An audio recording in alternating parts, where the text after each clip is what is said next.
Vamos lá, sexta rodada do Brasileirão 2025, duelo gaúcho entre Internacional e Juventude. O Inter venceu por 3-1. Vitor Gabriel marcou 2 gols para o Inter.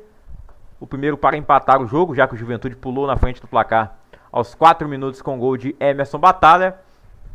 Abriu o placar logo no começo para o Juventude, mas aos 18 minutos Vitor Gabriel já empatou, aos 39 virou e no segundo tempo Rafael Santos Borré fez o terceiro gol do Inter. E um detalhe, todos os gols do Inter foram de cabeça. Todos os gols em lances de escanteio, cruzamentos feitos pelo Alan Patrick. Outro dia ele fez um hat-trick na Libertadores, 3 gols no mesmo jogo. Hoje, no sábado no caso, nessa rodada, foi um hat-trick de assistências. 3 assistências para o Alan Patrick, todas de escanteio do mesmo lado. Impressionante, né? O Juventude tomar 3 gols de cabeça no mesmo jogo. Contra o Flamengo, naquele 6-0, se não me engano, foram 3 gols de cabeça também, ou jogada aérea. É uma defesa que tem que melhorar muito. Tomou gol do Botafogo também em jogo aéreo. É um problema que o Juventude vem tendo no Campeonato Brasileiro, na temporada em si.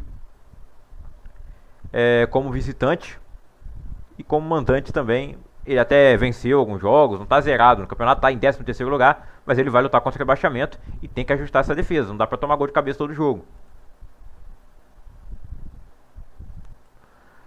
O Mirassol, esse vem surpreendendo, jogando bem, além de conseguir resultados. Ele conseguiu apenas uma vitória, e foi uma vitória muito expressiva contra o Grêmio, de 4-1. Ele empata mais uma vez, empata com o Atlético Mineiro e joga bem. 2-2 com 20 finalizações ao Mirassol, 6 chutes na direção do gol. O Galo finalizou ao todo 16 vezes, 6 na direção do gol. Também foi um jogo equilibrado e o placar, no final das contas, foi justo. Empate, 2-2, mas a gente esperava que o Galo fosse vencer. O Galo está me decepcionando muito nesse começo de ano de Campeonato Brasileiro. Eles começaram o ano até bem, ganhando o Campeonato Mineiro, com certa facilidade, emplacando ali uma sequência muito grande de títulos estaduais, mas começam muito mal o Campeonato Brasileiro. Eu achei que o Galo ia estar batalhando ali com o Flamengo e Palmeiras e até com uma certa superioridade por não ter a Libertadores para jogar. E o Galo não está focando 100% na Sul-Americana, está sempre poupando o time lá. E mesmo jogando com o time completo no Campeonato Brasileiro, exceto aí um desfalque ou outro por lesão, o Galo não está conseguindo vencer no Campeonato Brasileiro. Foi apenas uma vitória até agora contra o Botafogo. É mais um empate contra uma equipe que, teoricamente, deveria lutar contra o rebaixamento. O investimento é muito menor que o do Galo, embora ele não tenha feito um grande investimento esse ano. Ainda é um time muito superior ao Mirassol e não conseguiu os 3 pontos. O Mirassol faz valer o seu mando de campo lá no estádio Campos Maia. E o King Naldo já é um dos artilheiros do Brasileirão, hein?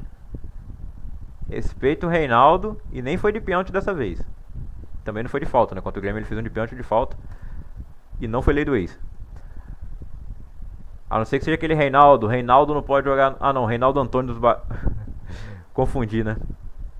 Reinaldo Antônio do bairro das Indústrias. Ele é o torcedor do Atlético Mineiro, o torcedor mais icônico da história do Galo. Daqui a pouco eu vou colocar o vídeo dele. Meu nome é Reinaldo Antônio do bairro das Indústrias. Aí, eu tô pondo a cara. Manda o jogador do Galo sair daqui, tem que tomar tiro. Eu vou matar o jogador do Galo. É isso? Se continuar desse jeito, tem que matar esse Mas cara. vem cá, vamos dar nome. Pra você, a sua bronca é por quê? Os caras safados, os caras querem ficar na noite. Tem que matar. Quando pegar um e matar, é só uma vergonha na cara. Tem que pegar e render e matar. Pera aí, vamos com calma, vamos com calma. Vamos com calma, vamos com calma. Vamos devagar, porque senão a polícia vai vetar o trabalho e aí não tem jeito. Ó, eu tô com essa figura aqui que é famosa demais na Itatiaia. Você pode não estar reconhecendo, mas ele vai falar. Seu nome, seu bairro? Reinaldo Antônio do bairro das Indústrias. Tem que pegar, render. Eu combinei com ele que é sem palavrão, gente. Matar é palavrão agora? Antônio, que ficou bem marcado no seu nome, seu bairro com o Thiago Reis. Em 2006. Ele foi bem educado, não teve um palavrão no áudio dele. Você lembra daquela história? Por que você viralizou tanto, Reinaldo? É, porque na época o time estava muito mal e muito sofrimento naquela época, a gente revoltado, acompanhava o Galo para tudo quanto é lugar e acompanha até hoje, né? Mas naquela época era muito chato, porque o time era muito ruim, a gente sofria muito e o jogador não dava valor à camisa do Galo, aí ali foi um desabafo, né? E um abraço pro Thiago Reis, que eu considero ele muito, um abraço pra Itatiaia, eu ouço todo dia, meu pai, Itatiaia é minha vida também, é igual o Galo. Reinaldo agora é Reinaldinho Light. Aqui, esse time aí você não tá passando raiva não? Você acha que vai dar certo? Com o Cudê ou sem? O que você prefere? Fala aí sobre esse time de hoje. De 2 anos atrás ele queria ver a opinião dele sobre esse time de hoje do Galo, que jogou contra o Mirassol.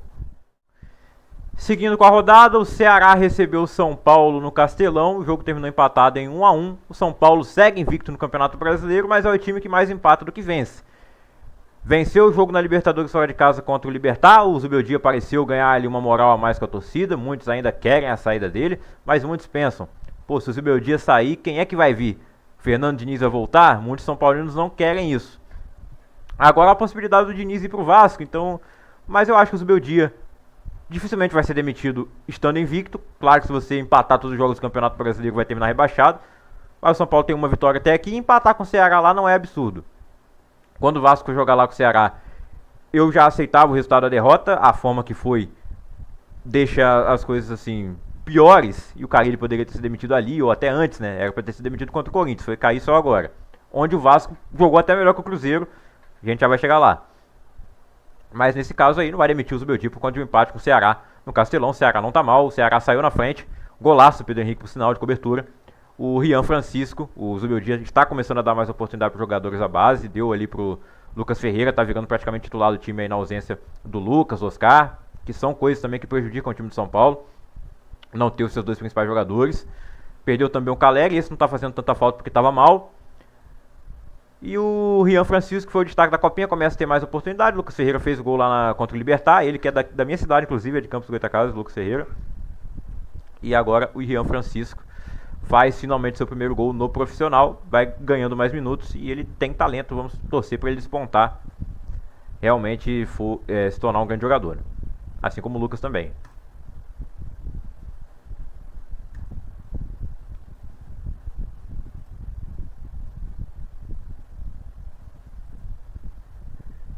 Sport e Fortaleza se enfrentaram na Ilha do Retiro. E se tem jogo do Sport, tem polêmica de arbitragem. Dessa vez, a polêmica favoreceu ao Sport. O erro de arbitragem favoreceu o Sport, teoricamente. Foi um erro ou não foi? Na minha opinião, a decisão da arbitragem, no final das contas, é acertada. O problema é a CBF. Mas não tem dinheiro, faz online. Não tem dinheiro para colocar o impedimento semiautomático. Que falaram que iam colocar, não colocaram. A tecnologia da linha do gol com impedimento semiautomático eu aceito não ter. Tudo bem não ter, porque na Premier League, que é a Premier League, não tem um impedimento semiautomático. Então por que o Brasileirão teria, né? Agora, a tecnologia da linha do gol, que ela não é nem de 2014, eu achava que era de 2014 na Copa do Mundo. Foi ali que eu conheci ela. Todo mundo deve lembrar aquela defesa do Ochoa no jogo Brasil e México, cabeçada do Neymar. Passou o replay várias vezes. Mas a tecnologia existe desde 2012, na Euro de 2012. Eu não lembrava de ter visto na Euro. Não deve ter acontecido tanto. Eu também não vi todos os jogos daquela Euro, vi poucos, né? Não via tanto futebol na época. Mas enfim, a tecnologia tem mais de 15 anos, ou quase 15 anos. E não tem no futebol brasileiro. Tem quase todas as ligas grandes. Ela existe muito antes do VAR. E isso resolveria esse problema. A gente ia saber se a bola passou da linha ou não. Com as imagens que nós temos, é inconclusivo. Porque tem uma câmera de dentro do gol que parece que a bola está dentro do gol, mas pode ter o erro de paralaxe. Então, por via das dúvidas, eu acho que não deve dar o gol. Se ela bateu e saiu, não foi gol. Já que não dá para ter certeza. Lembrando, a bola tem que passar toda. Se ficar um pedacinho em cima da linha, não é gol. Tem que passar toda da linha. E aí não dá pra gente saber se passou toda ou não. Se tivesse essa tecnologia, que não é nada nova, a gente saberia. Deve ter inscrito aí que é mais novo que a tecnologia. Comenta aí a sua idade se você for mais novo aí do que a Goal Line Technology, que tem 15 anos de existência. Ainda no sábado, no Newton Santos, o Botafogo venceu por 2-0 o Fluminense. O Botafogo chega a 8 vitórias consecutivas contra o Fluminense nesse clássico, apelidado Clássico Vovô no Rio de Janeiro. É um retrospecto muito ruim para o Fluminense. E essa foi a primeira derrota do Renato Gaúcho à frente do clube, desde esse retorno dele. Ele tinha disputado até então 4 jogos, havia vencido os 4, vencido 3, empatado 1. E aí empatou também lá na Sul-Americana, mas esse jogo ele nem viajou. O que justifica, o que deixa a derrota do Fluminense ainda pior. Porque se o Renato não viajou, o time titular não viajou, e eles fizeram essa atuação contra o Botafogo, que o problema não é a derrota, é a forma que o Fluminense jogou. Não jogou nada, reclamaram muito lá de um pênalti no Arias, um lance Não vou dizer parecido, eu acho que contra o Vitória eu daria o pênalti. Esse é mais discutível, mas eu ainda assim marcaria o pênalti. Me lembrou um pouco, a gente pode comparar com o Grenal semana passada. Pênalti a favor do Grêmio que não foi dado, bem parecido. Mas de qualquer maneira o Fluminense não merecia ganhar o jogo nem empatar, merecia a derrota mesmo. E aí depois desse lance do pênalti não dado, o Botafogo ainda faz mais um gol. O Vitinho abriu o placar pro Botafogo no primeiro tempo e o Savarino fez o gol da vitória nos acréscimos da segunda etapa. O Botafogo jogou bem melhor do que jogou no final de semana passado contra o Galo e também jogou melhor do que jogou contra o Estudiantes na Libertadores. As melhores atuações do Botafogo têm sido em casa, com o Renato Paiva. As vitórias foram só em casa. Eles até jogaram bem na estreia do Brasileirão contra o Palmeiras. Ou será que não é jogar em casa, é jogar no tapetinho? Não importa se é dele ou se é do rival. Bom, vamos ver se o Botafogo seguirá evoluindo. E o Fluminense teve o seu primeiro tropeço de verdade, né? Com o Renato Gaúcho. E aí começa, né? Aquele negócio, pô, tava na praia aí, né? Não treinou. Não viajou lá pro Chile pra isso. E claro, o número de 8 jogos sem vencer o rival é assustador. O Vasco tá mais tempo sem ganhar o Flamengo, né? Então vou ficar quieto. Quem faz tempo que não ganha no Flamengo também é o Corinthians, que perdeu de 4-0 e na verdade eu tô esperando o Corinthians entrar em campo. Eu acho que o Flamengo jogou sozinho nessa partida. O Corinthians finalizou ao todo durante o jogo 8 vezes. O Rossi não sujou o uniforme, teve 2 finalizações do Corinthians na direção do gol, que eu nem lembro. E o Flamengo fez 4-0 e ficou barato. Poderia ter sido 5, 6, 7. Será que o Flamengo tá gastando todos os gols dele em um jogo? Porque assim, fez 6 gols contra o Juventude. Aí ficou 2 jogos sem marcar. Agora fez 4 contra o Corinthians. A tendência é que fique os próximos jogos sem marcar também. Não tinha marcado contra o Vasco. E essa derrota do Corinthians, ou essa vitória do Flamengo contra o Corinthians e contra o Juventude também, faz o empate do Vasco parecer muito bom mesmo, né? E foi. Segurou o Carille no cargo ainda ali. 4-0 pro Flamengo. O Léo Jardim catou muito aquele jogo também, tem que ressaltar. Não foi o caso do Hugo nesse jogo. Ficou um tempo machucado, voltou, a torcida não estava satisfeita com as atuações do Donelli. Mas eu acho que o Donelli não teria entregado a bola que o Hugo entregou ali. O Hugo não é bom com os pés. No ano passado, onde ele teve ali grandes atuações pelo Corinthians, e esse ano também, mas teve uma falha bizonha dele contra o Vitória no Brasileirão.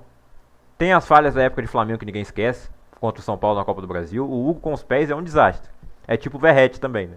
Mas no caso ali é um goleiro. A gente tá falando de goleiro que joga majoritariamente com as mãos. O Verratti teria que usar melhor os seus pés, mas claro que ele é melhor com os pés que o Hugo, né? Enfim, o Hugo entregou o terceiro gol do Flamengo, que foi o primeiro do Pedro. O Flamengo abriu o placar logo no comecinho com Cebolinha. A Arrascaeta fez o segundo e que golaço. Impressionante a liberdade que o Flamengo teve nesses 2 primeiros gols, né? Nos 3, porque no terceiro o Hugo entregou a bola com o gol aberto pro Pedro fazer. Um toque só ali de canhota. Bem posicionado, esperto, mas a inversão que o Flamengo estava fazendo do meio pra beirada, assim, invertendo o jogo, né, da direita pro lado esquerdo. Um meio de campo aberto. Parece que o Corinthians não foi treinado. Tava sem treinador. O Ramon Dias foi demitido na semana passada. Jogaram no final de semana contra o Sport com o Interino, ganharam. Jogaram no meio de semana na Sul-Americana, ganharam também. E agora perderam. E não foi uma derrota qualquer, foi um 4-0. O Dorival já estava lá assistindo o jogo, ainda não tinha sido anunciado oficialmente pelo Corinthians, que é muito estranho. O cara ia acompanhar o jogo sem ter sido anunciado oficialmente, mas ele foi. E acho que ele pensou seriamente em desistir. Depois de ver a atuação que o Corinthians teve, porque ele vai ter trabalho para ajeitar esse time. O time não é ruim, eu vinha falando, o Corinthians tem um time que pode lutar por vaga na Libertadores. Mas o elenco não é bom. E tem jogadores que não estão entregando mais como estavam antes. O Thales Magno, por exemplo, que começou o ano muito bem, faz muito tempo que ele não joga nada. Teve a lesão do Memphis, que pra muitos pipocar. Muitos estão falando que ele pipocou, né? De ter saído ali no começo do jogo, já ainda no primeiro tempo. Não acho isso. Eu não acho que o Memphis esteja entregando pouco. Ele ganha muito, mas ele tá entregando. E o Roberto pode não estar mais na melhor fase, porque o time caiu. Se o time cai, o Roberto cai junto. A ausência do Rodrigo Garro, claro, pesa, né? A lesão do Rodrigo Garro. Ele é um jogador fundamental nesse time. Agora, quanto ao Flamengo, assume a liderança de forma isolada. é um dos favoritos ao título brasileiro, favorito também ao título da Libertadores, à Copa do Brasil, a tudo que disputar. Felipe Luiz cada vez mais se mostrando um grande potencial como treinador. E o Flamengo ficou bem animado com a novidade, né, da final da Libertadores sem Lima de novo, como foi em 2019.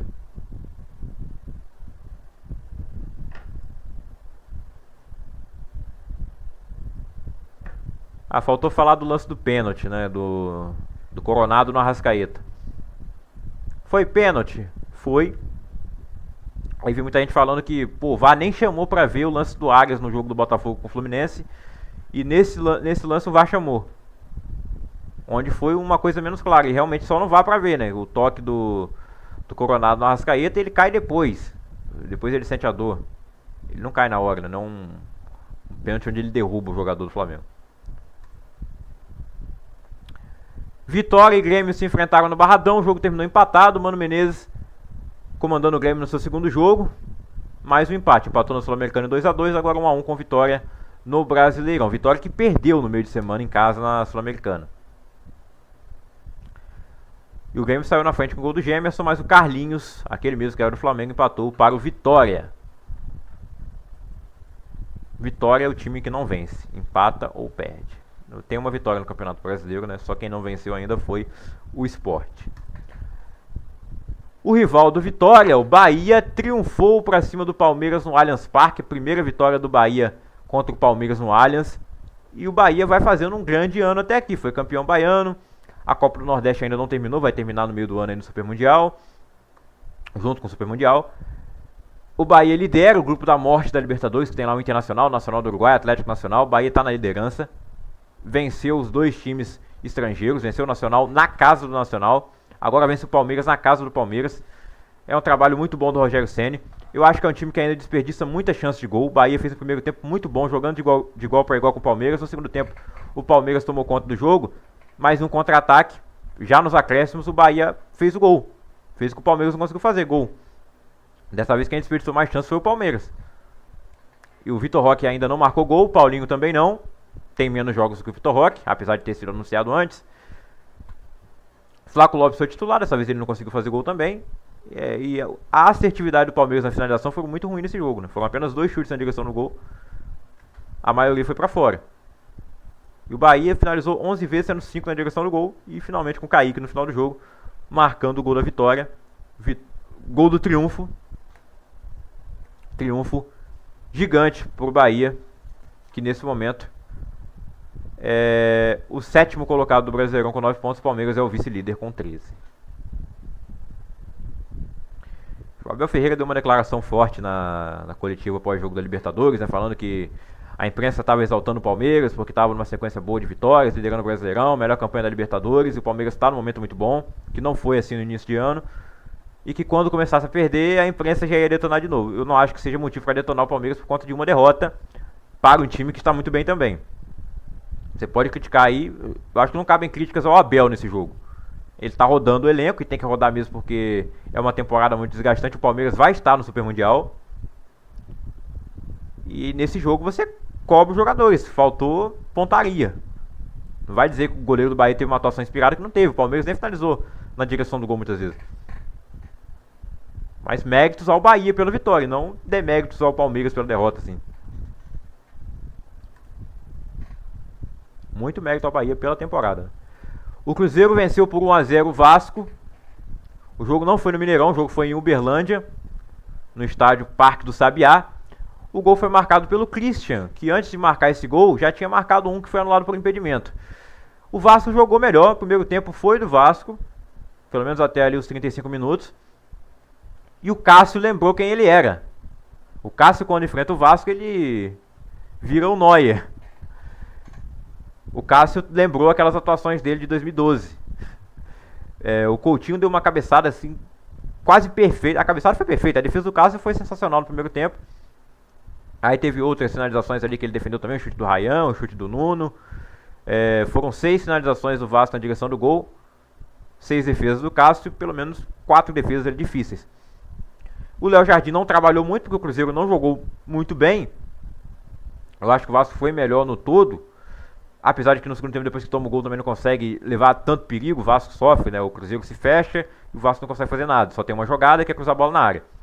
E o Carille foi demitido. Após a partida, o Carille foi demitido. Eu acho que ele poderia ter sido demitido há muito tempo. Deveria ter sido demitido há muito tempo. Teria demitido eu, se fosse o Pedrinho, após a eliminação do Carioca. Manteve para iniciar o Brasileirão. Então tinha que demitir depois da derrota pro Corinthians. Não demitiu. Foi, perdeu pro Ceará, empatou na Sul-Americana contra o Melgar, aquele jogo ridículo também. Foi antes até do jogo do Ceará. Empatou agora com o Lanús e essa derrota pro Cruzeiro foi a gota d'água. E eu achei até que ele não faria isso, porque o Vasco ia ter uma sequência não favorável, porque é bem provável que perca pro Palmeiras com ou sem Carille, né?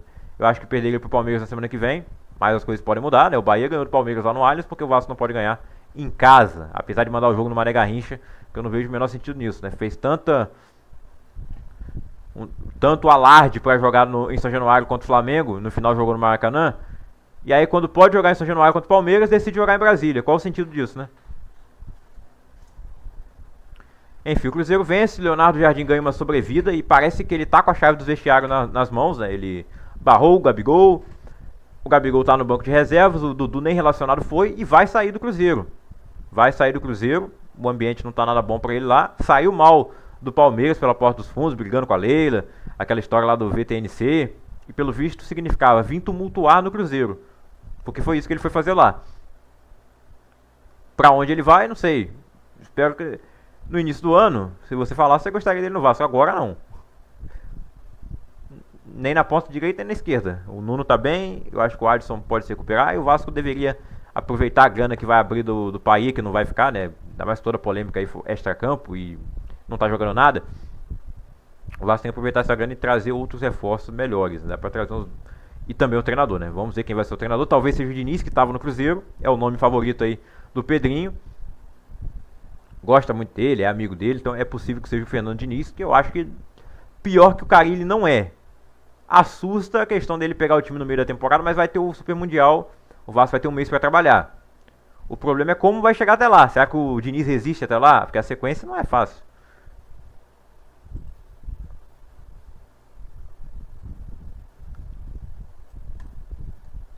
Santos e Bragantino se enfrentaram na Vila Belmiro. Neymar na arquibancada, ou melhor, no camarote. Mas dessa vez não era do Carnaval. E dentro de campo, Red Bull Bragantino 2, Santos 1. Eduardo Sacha fez o gol que abriu o placar para o Bragantino. Lei do ex, como sempre, funcionando. La Quintana, também ex-jogador do Santos, fez o segundo gol do Bragantino. E David Washington descontou no final para o Peixe, mas não deu. 2-1 para o Bragantino. E o Santos que anunciou agora nessa noite de segunda-feira, o novo treinador, que será o Kleber Xavier. E o auxiliar dele será o Matheus Bach, filho do Tite. O César Sampaio estava sendo o treinador interino, também trabalhou com o Tite na seleção, não sei se ele vai ser mantido na comissão técnica ou não. Mas essa é a comissão que vai comandar o Santos nos próximos jogos. O Santos não faz um bom campeonato, e o que o Santos precisa? Precisa que o Neymar se recupere. É a esperança que o Santos tem. Porque com esse time aqui, eu até acho que tem boas peças. O Rollraiser ainda está se adaptando, mas ele é bom jogador, tem talento.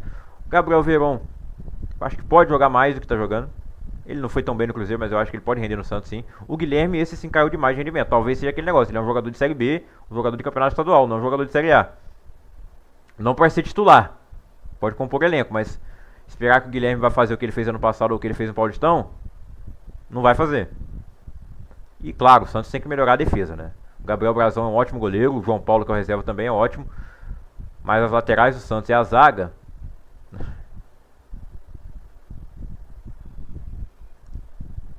E agora temos que elogiar também Fernando Seabra e o Bragantino, que está evoluindo demais.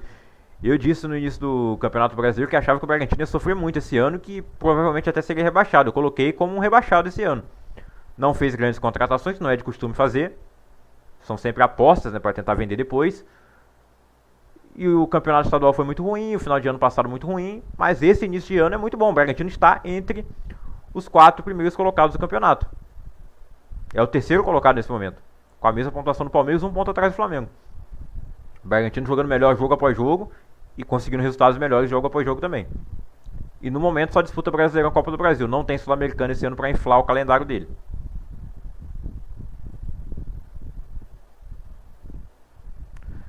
Vamos à classificação do Brasileirão após 6 rodadas. O Flamengo tem 14 pontos na liderança, 4 vitórias e 2 empates. Está invicto, 15 gols marcados e 2 gols sofridos pela equipe do Felipe Luiz. O Palmeiras de Abel Ferreira tem 13 pontos, 4 vitórias, 1 empate, sofreu a primeira derrota para o Bahia nessa rodada. O Bragantino tem 13 pontos também, 4 vitórias, 1 empate e 1 derrota. O Bragantino tem 13 pontos. O Cruzeiro tem 10 pontos, é o quarto colocado. O Fluminense também tem 10. 3 vitórias cada um, empate e 2 derrotas para os dois. O Inter tem 9 pontos, Bahia também tem 9. O Botafogo tem 8, assim como o Ceará e São Paulo.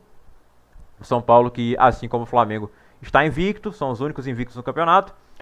O Vasco tem 7 pontos, assim como Corinthians, Juventude e Mirassol. Fortaleza, Vitória e Atlético Mineiro tem 6 pontos, trio 666.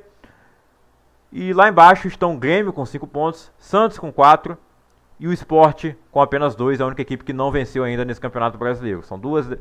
São 4 derrotas e 2 empates para o Sport Recife. A Arrascaeta assumiu a artilharia do campeonato com 5 gols. Logo atrás dele vem o seu companheiro de time Pedro e Pablo Verratti, os dois com 4 gols. Alan Patrick tem 3 assistências, as 3 no mesmo jogo. A Arrascaeta tem 3 também, é o craque do campeonato até aqui. E o Luciano Juba, do Bahia, também tem 3. E olha que eu lembro que no começo do ano o Mauro César estava falando, pô, a Arrascaeta já tá merecendo um banco de reservas, hein? Não tá jogando tudo que pode, sei lá. Caiu muito rendimento, depois pegou a 10. E agora a Arrascaeta tá voando.